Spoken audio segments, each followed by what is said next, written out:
नमस्कार, मैं हूँ एमएस आडर और आज की कहानी का नाम है कृतज्ञता, ग्रैटिट्यूड। ये बहुत ज़रूरी है जीवन में।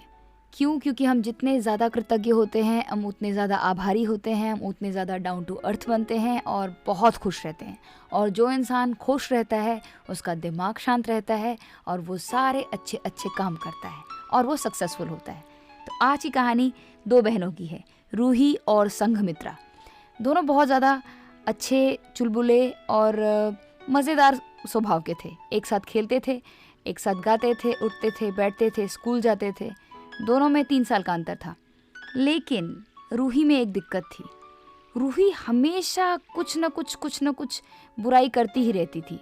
जैसे कि नाश्ता बना और टेबल पे सर्व हुआ और रूही का बड़ा बट ऑब्वियस सा रिएक्शन आता था, क्या मॉम फिर वही, अरे नहीं पसंद है मुझे यार, सब्जी रोटी क्या बकवास है।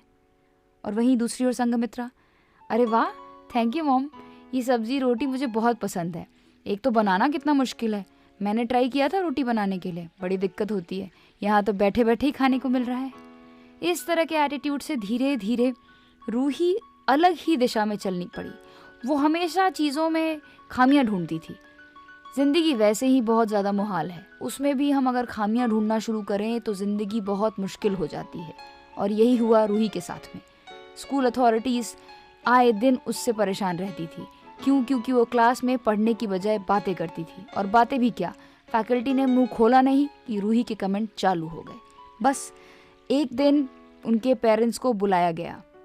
रूही के पिताजी उसके ऊपर बहुत नाराज़ हुए।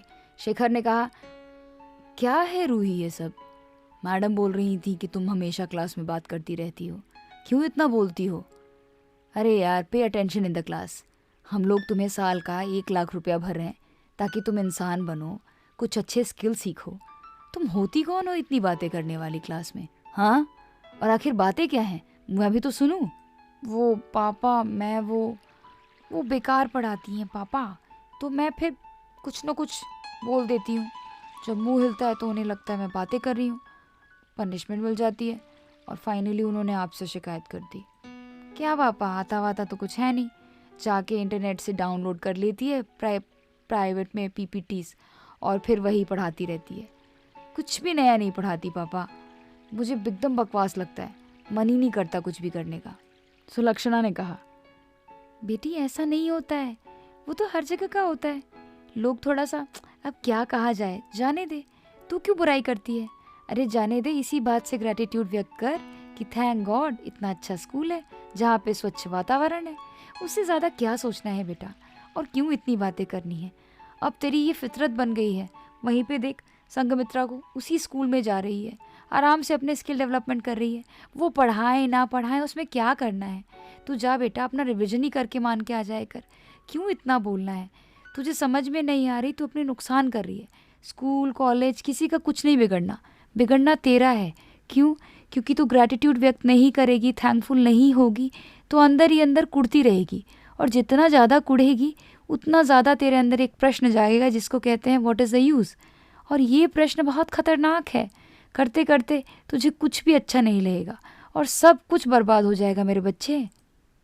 हाँ मॉम, मैं समझती हूँ, पर दीदी की तरह ना ग्रेटफुल होना मुझे वो नौटंकी लगती है। पर मैं कोशिश करूँगी कि मैं एक डायरी मेंटेन करूँ और थैंकफुल हो जाऊँ, कम से कम जो चीज़ें अवेलेबल है उनके लिए। और मैं अपने व्यवहार में भी सुधार लाऊंगी। आई एम सॉरी पापा। इट्स ओके बेटा, प्लीज़ यार पढ़ो। हमें भी बहुत ज़्यादा एडवर्स सर्कमस्टांसेस से गुजरना पड़ा था, अभी भी गुजर रहे हैं। सिर्फ ग्रेटिट्यूड पे करना सीखो। Fake it before you take it. Initially you will find it difficult, लेकिन जब एक बार आदत हो जाएगी आपकी, आप एकदम ठीक हो जाएंगे मेरे बच्चे। वहीं दूसरी ओर चुपचाप संघमित्रा बैठी हुई थी। फिर उसने कहा, गुड़िया ध्यान से, कुछ परेशानी नहीं है। देख, शुरू में मुझे भी लगता था, लेकिन मैंने धीरे धीरे मन में थैंक यू बोलना शुरू किया। जब मैंने डिप्राइव बच्चों को देखा, जब मैंने दूसरे सरकारी स्कूल के बच्चों को देखा, फिर उनकी अपेक्षा ये माना कि चलो यार, एक अच्छा टॉयलेट है, एक अच्छा वातावरण है, सब कुछ अच्छा है, और मैं क्यों नेगेटिव सोचूं? ये तो सामने वालों को समझना चाहिए, वो क्या कर रही है, कैसा पढ़ा रही है, नहीं पढ़ा रही है। मैं क्यों जजमेंटल बनूं? मैं तो बस थैंकफुल रहूँगी कि थैंक गॉड किताबें हैं, कॉपियाँ हैं और रिविज़न करो और आ जाओ। इतना क्या सोचना है? तुझे पता है तू हर चीज़ में क्रिटिक बन गई है, चाहे वो टीवी हो, सीरियल हो, स्कूल हो, घर हो, माँ का खाना हो, मेरी बातें हों, पापा की बातें हों। तू चेंज ला और तू बदल सकती है गुड़िया। रूही ने एक लंबी सांस लेते हुए कहा, हाँ दीदी, मैं कोशिश करूँगी, मैं बदल जाऊँगी, मैं आपकी तरह बनूँगी। पहले मुझे लगता था कि ये डिप्लोमेसी है, लेकिन यही ठीक है। Thank you. दिन बीतते गए और रूही ने अपनी डायरी मेंटेन की और धीरे धीरे मन में भी वो कृतज्ञ होती गई। मेडिटेशन करना शुरू कर दिया और उसने अपने आप को कृतज्ञता यानी कि ग्रैटिट्यूड से भर लिया, और करते करते वो सच में हर छोटी मोटी बात के लिए कृतज्ञ होने लग गई। स्वभाव बिल्कुल बदल गया और आज के डेट में रूही ने अपने पूरे ज़िले में टीचर्स एलिजिबिलिटी में टॉप किया है और वो एक टीचर है और बहुत अच्छा पढ़ाती है। तो इसे ही कहते हैं कि कैसे अपने जीवन में हम कृतज्ञता भरें। अगर मान लीजिए किसी चीज़ को हम पसंद नहीं करते तो वो बदलाव हम अपने अंदर लेकर आएँ, ताकि दूसरों के लिए हम दिक्कत ना बने। तो आज की कहानी मैं यहीं पे ख़त्म करती हूँ। नई कहानी के साथ फिर मिलेंगे। Have a blissful life.